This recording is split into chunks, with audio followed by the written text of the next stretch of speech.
NWSL Challenge Cup standings. I love that we're at the halfway mark already, Lisa, and we get to talk about how pretty even things are, quite frankly, as we look ahead. Let's take a look at the East. North Carolina Courage are on top of the group with 8 points, followed by Washington Spirit with 6 points. New Jersey, New York, Gotham FC hanging in there with 5 points, and Orlando Pride at the bottom of the table for the East with 1 point. In the Central region, Chicago Red Stars are on top with 7 points. KC Current level with them on points in number 2 with 7 points. Racing Louisville with ranking number 3 with 5 points, and Houston Dash at the bottom of the Central table with 3 points. And in the West, OL Reign on top with 7 points. Portland Thorns just behind them with 7 points as well. San Diego Wave FC, third place in the group with 4 points, and Angel City FC with 1 point at the bottom of the table here. There's a couple groups here, Lisa, tied on points, level on points. Let's talk a little bit about maybe the tiebreakers here. What's coming into play? Why is the Reign over the Thorns that they're level on points right now?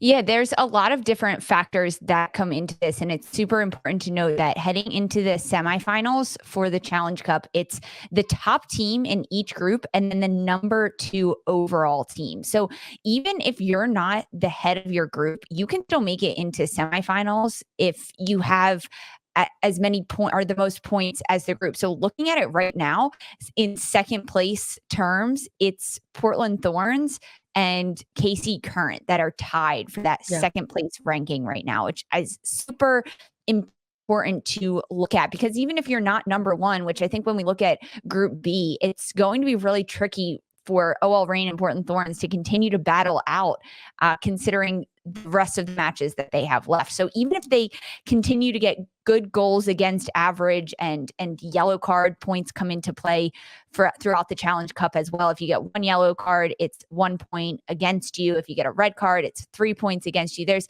a certain status that these teams and these clubs are all taking into consideration for these standings. But I think it's a little surprising when we look back at our initial power rankings of this Challenge Cup to see North Carolina Courage outplaying every single team across all 3 groups with 8 points in the standings right now.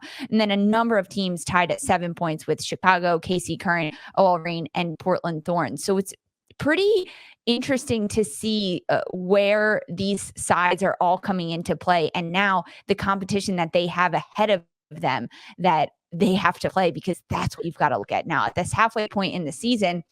Who is going to be playing those next games? And I think Kansas City is a team that could be that dark horse making that run into the semifinal as they continue to play. They have a match against Houston Dash and then Chicago Red Stars to close out their Challenge Cup play, which it's going to be a really tall task for Kansas City. But I think that's a team to keep an eye on for sure, as well as honestly every team in the West Division. Honestly. Yeah, it's I don't know if people anticipated that Challenge Cup was going to be this close when it came to determining a semifinalist or a 4th semifinalist when it came to that highest second place seeded team.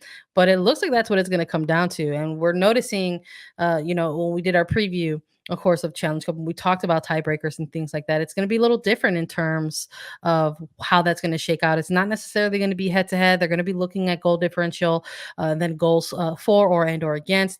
So looking and bringing up KC Current and then looking at a team like Portland Thorns and kind of the groups a little bit and how they, we're looking at a team like Louisville, a team like the Dash, a team like the Wave, a team like Angel City. And these are teams that have given up some goals to their opposition. So things like goal differential are things that people are probably going to be keeping a close eye on alongside the points that some of these teams pick up. But I love that the things are still pretty even at the halfway mark of Challenge Cup. I hope that's just a taste of what we're going to get for the regular season. But interesting week of matches. We had some midweek action and then rolling into into weekend action on Saturday and Sunday. You can catch our recap of those games on our YouTube channel and wherever you listen to your podcasts. But we have to take a look at some power rankings after some of these results. We love to do power rankings. We also love the plug. We also love to pull the plug here on Attacking Third. So if you're looking for power rankings, just know that you can find them at cbssports.com.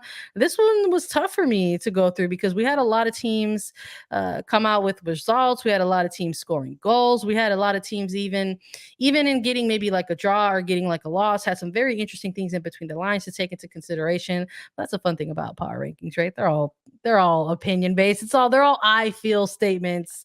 So let's take a look at these. I'm going to share them with you all here. And if you want to read them, you can go to cbssports.com. And number 1 got OL Reign. Number 2, Washington Spirit. Number 3, North Carolina Courage. Number 4, Chicago Red Stars. Number 5, Kansas City Current. Number 6, Portland Thorns FC. Number 7, San Diego Wave FC. Number 8, New Jersey, New York, Gotham FC. Number 9, Racing Louisville FC. Number 10, Houston Dash.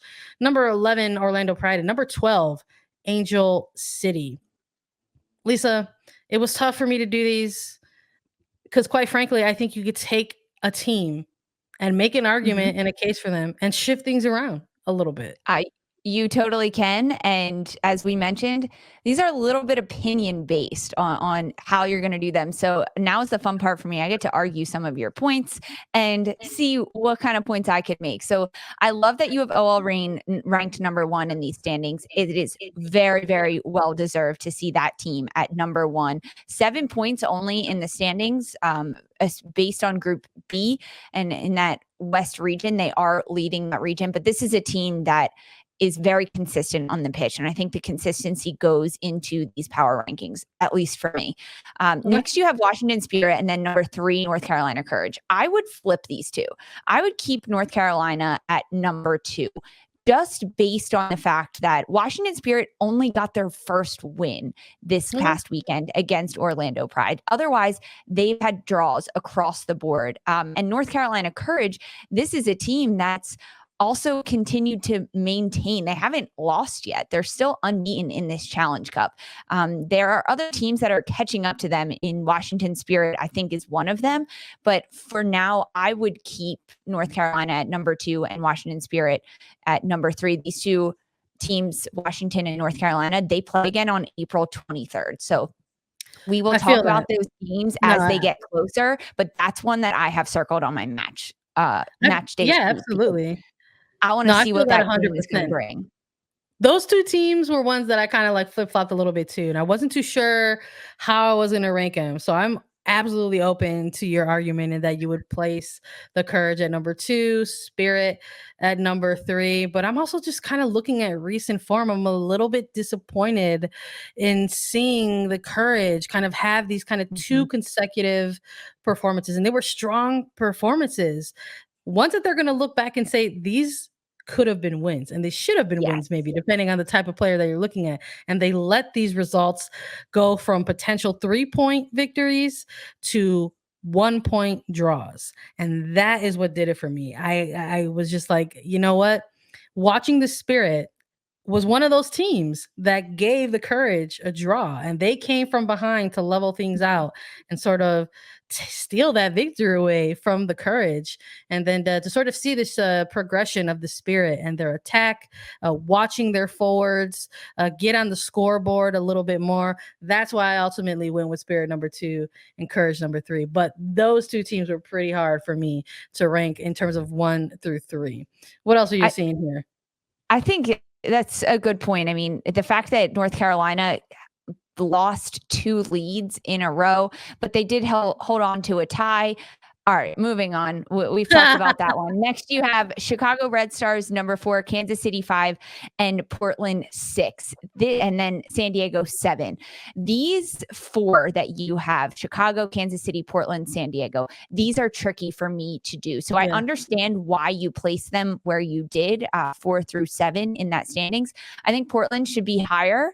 And I also think that Kansas City could be lower a little bit. I would almost put Portland at number 4, Chicago at number 5, San Diego at 6 and Kansas City at 7. That's how I would switch this around a little bit, because with Portland Thorns, when you look at the form that this team is in, they're coming off a loss to OL Reign, which does knock them a little bit, but that 3-0 win Yeah. over Angel City, that was a very commanding win that they had. And I'm taking into account those Wednesday matches that these teams played just a week ago. Because of that, I would push Portland a little higher. Then when you look at a team like Kansas City, who is okay, their latest competition in Racing Louisville, you have ranked at number 9. I think that's a fine placement for Racing Louisville.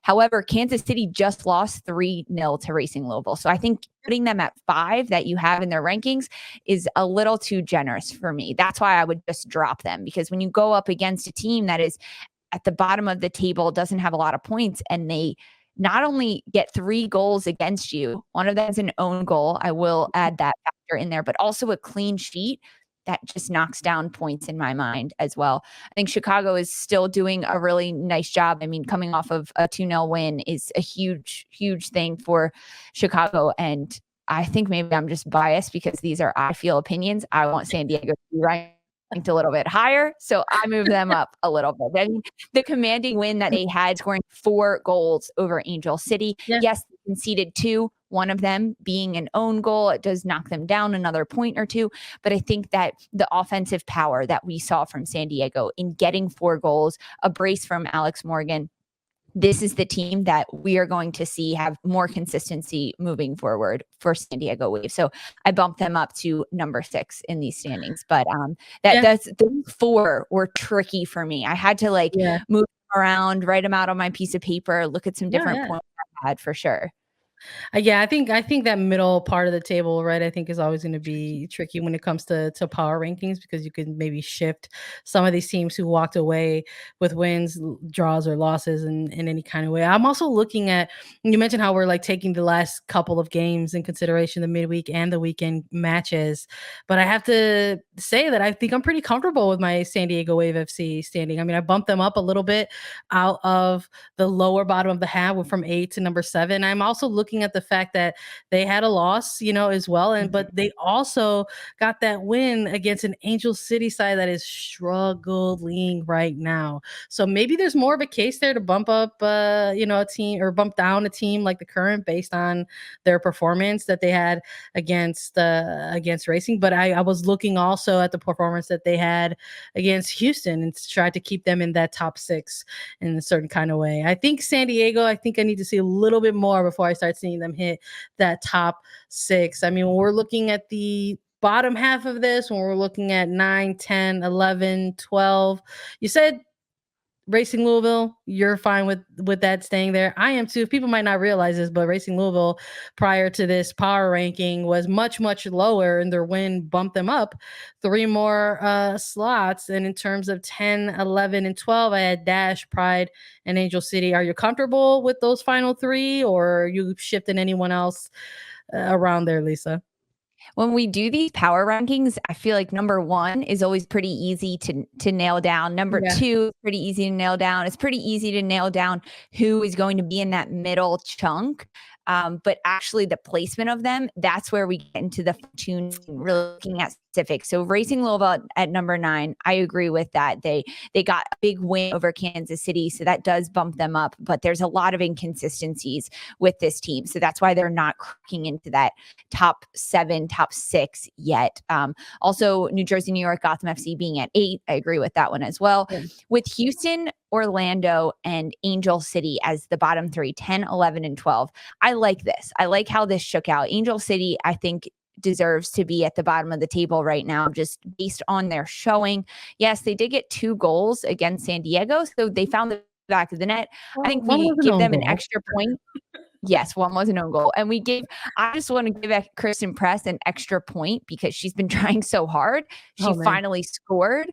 However, that still puts them at the bottom of the table for me. And I agree. I think Houston is just a notch above Orlando right now. There's a lot of inconsistencies at Houston. I think that as we enter this halfway point of the Challenge Cup, that the second half is going to be very telling of what we're going to see from these teams in the regular season. So Houston is coming off of back-to-back losses, 3-0 to Kansas City on Wednesday and then 2-0 to Chicago this past weekend. They have Kansas City again, and then they play Racing Louisville. Against Kansas City, this is going to be a tough side for Houston to break down, and also Racing Louisville. This middle region is really clunky. It's honestly very clunky. There's a lot of ups and downs in it, but I keep Houston at 10, Orlando at 11, and Angel City at 12. I agree with your bottom half of the table for sure. Yeah, I think in terms of teams that took like the biggest tumble, I think in the power rankings that I put up this week, it was the Dash, right? They had this very impressive come from behind win over Racing, and then suffered 2 consecutive losses, and it was really what was going on in between the lines there, where it was just there weren't a lot of answers. I mean, we're looking at a team like Kansas City Current, losing a player like Lynn Williams, and having a minutes restriction with Sam Mewis, but trying to make adjustments and trying to do some different things tactically in order to ensure that they can try to get results. It did not clearly work out against Racing Louisville, but their 2 prior games before it did.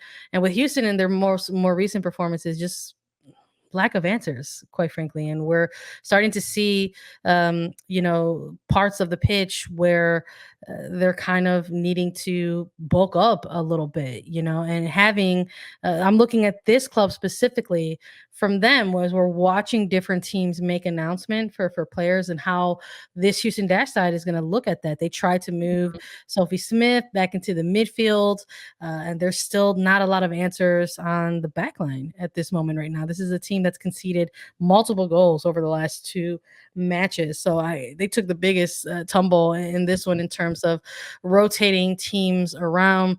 And some folks might be unhappy with a team like Gotham in this lower half of the table still, but this was a team that was ranked even lower at number 10 before they were ranked at number 8. And even though they had a win, come from behind win, we're talking about 2 matches where it's taking over 80 minutes for their attack to get on the board in some capacity. And I think that there's a lot more there for this Gotham side. I think a lot of people were looking at that roster and expecting the attack to be a lot more fluid, a little bit more dynamic in terms of posting up goals, maybe to make a run at being one of the more entertaining attacks in the league alongside a team like Washington Spirit. And we're just not quite seeing it yet, but we're only at the halfway part of Challenge Cup, and that's part of the fun in doing these power rankings, where we can go through them week to week.